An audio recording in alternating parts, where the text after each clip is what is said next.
Oh, mga kabayan, sa mga mahilig sa treasure hunting, huwag kayong magpapadetect dahil hindi ito nadidetect ng anumang klase ng metal detector ang nilibing ng hapon. Kahit gumamit pa kayo ng German stick, mga long range scanner, hindi nyo madidetect yan. Dahil kung ang hapon maglibing, sigsag. Hindi ito naglilibing ng diretsyo. Hindi rin ito nakukuha ng backhoe kasi hindi niya masisimpra kung nasaan. Below waterline kung maglibing ang hapon. Kompleto ito marka hanggang ibabaw, pababa. Pagdating sa waterline, sisigsag ito, papasok yan sa matigas. Dadaanan ninyo yung closed tunnel, yung mga sinarhan ng matitigas na lupa. Yung matitigas na lupa na yon, may mga marka yan, may bato sa gilid sa kaliwa. Kung may matigas, may kaliwa, dito kayo sa kanan bubukas. Yan.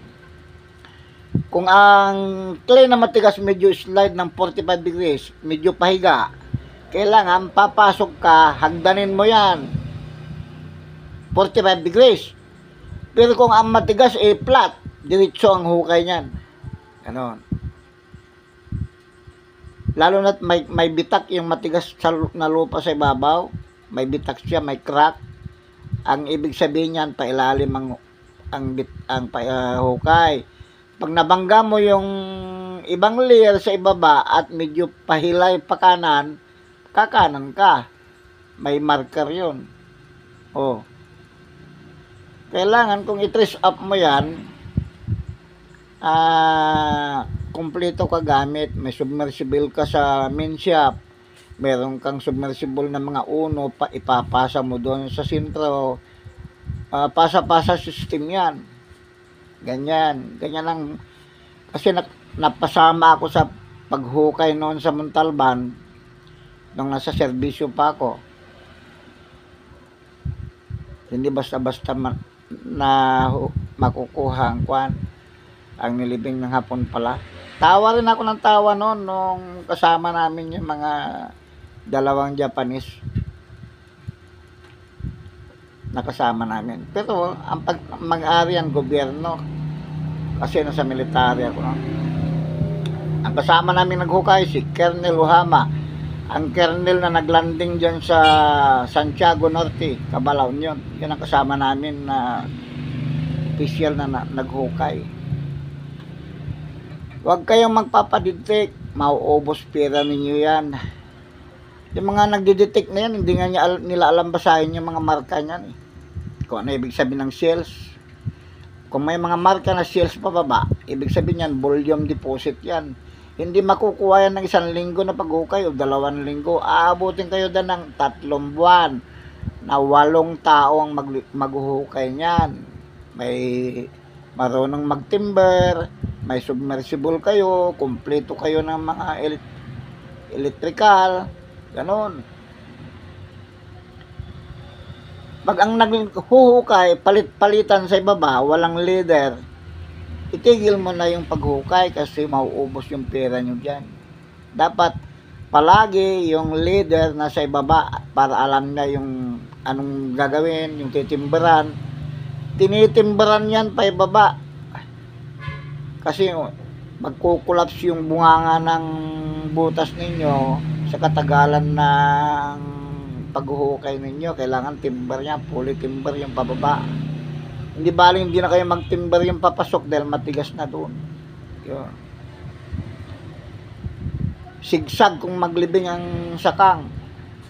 Umaabot ito ng 150 meters, sobra pa. Below waterline yan. Kaya kung totoo yan, kompleto marka na nakikita nyo sa ibabaw, kala nyo nandyan na, hindi ito nakukuha ng barita at kuwan lang, ng pala. Kung wala kayong gamit, wala nga kayong mga ano yan, kailangan may allowance din yung maghukay para may pang buhay-buhay sa pamilya. Pero huwag niyong pinansyal ang gagatasan ninyo. Baka gawin naman yung gatasan yung pinansyal, masisira naman ang kanyo, ang kalidad ninyo. Kailangan yung maghukay expert. Hindi baling mabagal, slow but sure. Ganyan ang Yamashita Treasure. Kahit gumasto ka pa ng 5 milyon, pag nakakuha ka ng 1 tons, isang piraso lang na 6.2 yun eh. Bawi sa bawi. Sobra sa bawi. Yan. Hindi yan nakukuha ng kuwan ng atang-atang. Yung bang ikang magbibigay ka ng lechon. Nako, kainin na lang ninyo yung lechon. At hindi rin ba naiihi ka sa ilalim ng hinuhukay mo, umihi ka na doon. Wala. Hindi totoo yung huwag kang iihi, huwag kang dudura. Hindi totoo yun. Huwag kang magmumura. Huwag mo mumurahin yung kasama mo na hukay, baka suntukin ka. Yun talaga. At dapat kailangan masigasig kayong maghukay. Dapat yung leader alam niyang basahin yung mga marka, yung mga lupang pinatigas ng mga Hapon, hanggang sa chamber alam niyang timberan, yung sand trap, lost soil. Kailangan expert siyang magtimber. Pero kung yung hukay at maghukay lang, ano yun, pinapapakyaw nyo paghukay para mabilis. Mabilis maubos yung pera mo, hindi niya makuha. Kung talagang marunong siya, itanong mo sa kanya kung paano ang paglibing ng Hapon. Kung alam niya i-explica, yun, talagang treasure hunter siya. At hindi ito nakukuha ng bakho. Ang nakukuha ng bakho yung mga sa gilid ng sapa, dahil yon mababaw talaga ang pagkalibing gilid ng sapa at gilid ng ilog. Kasi mababaw lang yung tubig eh.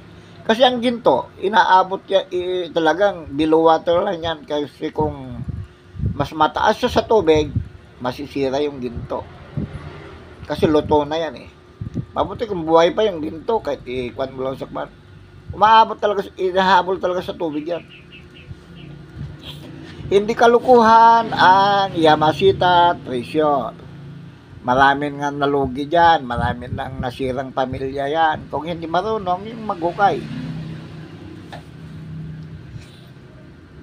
Yung sasabihin, long range detector natin.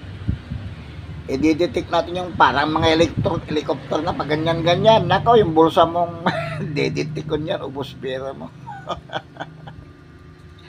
Oh. Ito, si Mr. Rami Sabado, magtanong kayo sa akin, ituturo ko sa inyo.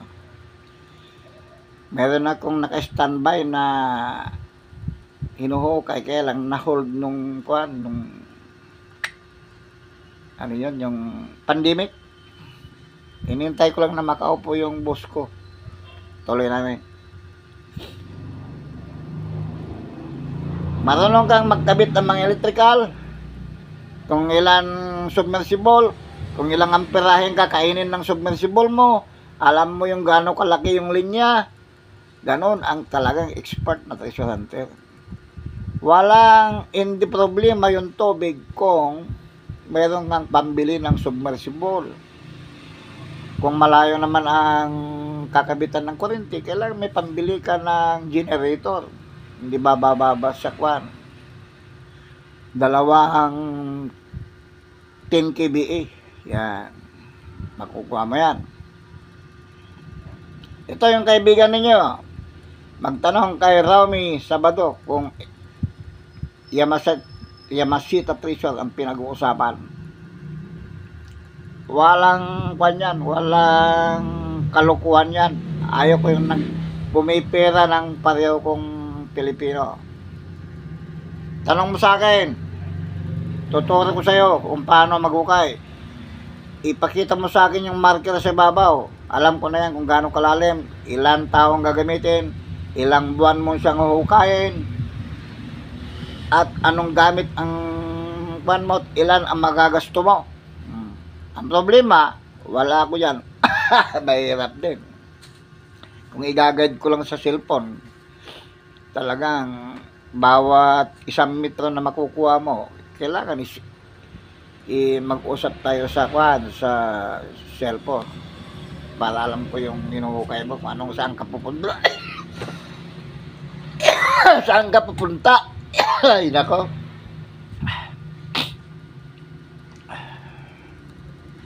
Ganon ang treasure hunter.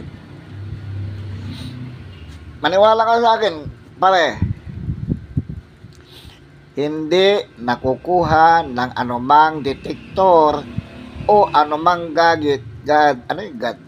Galing German gadget pa yan o galing Germany. Dito nga sa Kabalaon yun. Maraming naghuhukay na German. Marami na siyang binutas-butas doon. Positive bawat binutas nila dahil napipick up ng kanilang scanner. Pero yung scanner, hindi niya mapipinpoint kung gaano kalalim yung kwan, kung saan sa banda. Ganyan ang treasure hunting. Kung gusto mong mababaw, alam mo ba kung nasaan? Karamihan, 3 piraso, 4 na piraso, yan ang tinatawag na running treasure. Yung Japanese na official, may dalang 3 piraso. Kaya kung nagkakalabanan na, isisiksik lang yan sa may butas ng akasya, sa ilalim ng kahoy, sa ilalim ng bato. Kunwari, yan, ang mga mababaw. Pero kung bulyong, may mga marka na shells, kahoy, at may mga mata yung mga bato, pyramid na ganun, malalim yun.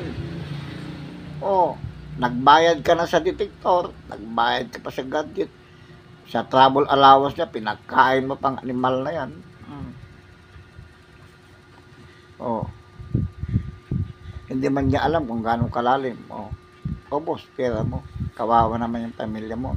Yung inipon mo sa abroad, ginamit mo sa pag-treasure, wala ka namang alam, yung naghukay. Magnegosyo ka na lang ng balaw, kuha mo pa. God bless.